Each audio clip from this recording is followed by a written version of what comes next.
एबे भी आंचलिक पाणीपाग विज्ञान केन्द्र पक्षर पाणीपाग को नहीं एक बड़ खबर सामना को आसी। सूचना अनुजाई आसंता 2 दिन झड़ वर्षा राज्य में दक्षिण पश्चिम मौसुमी वायु सक्रिय रही बेले राज्यर झड़ वर्षा जारी रही। आज राज्यर सुंदरगढ़, केन्दुझर, मयूरभंज, नुआपड़ा, बलांगीर, कलाहांडी, कंधमाल, रायगड़ा और गजपति आदि जिले में 40 ରୁ 50 किमी बेगर पवन बहिबा सह बिजुली घड़घड़ी सह झड़ वर्षा हेबो।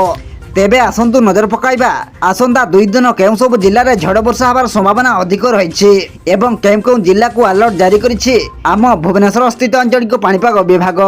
से नहीं वीडियो संपूर्ण अपडेट जानिबा, किंतु ता पूर्व वीडियो को गोटे लाइक करंतु एवं वीडियोटी को आपण मानक सांगसाथी मानक अधिक रु अधिक मात्रा रे शेयर करंतु। जदि आम चैनल रे आपण प्रथम थर वीडियो देखुछंती ताहले एबे ही चैनल को सब्सक्राइब करी पाखरे थिबा बेल आइकन को प्रेस करी ऑल नोटिफिकेशन बटन को ऑन कर रखंतु, जहा द्वारा आगो को एमिति पाणीपाग संबंधी लेटेस्ट अपडेट आपण माने सर्वप्रथम आम चैनल माध्यम रे पाई परिबे। पाणीपाग विभाग पक्षर प्रकाशित रिपोर्ट अनुसार एही सब जिला गुड़िक ऑरेंज वार्निंग जारी करछि पाणीपाग केन्द्र।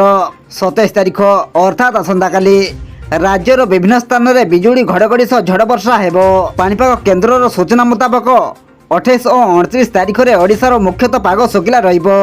सेहीपरि 30 तारिख में रायगड़ा, कोरापुट और मालकानगिरी जिले में प्रबल वर्षा हेबो।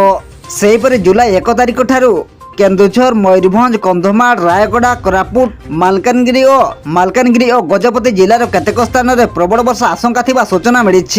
आसंता सप्ताह पर्यंत राज्यर तापमात्रा रे विशेष परिवर्तन हेबो नाही।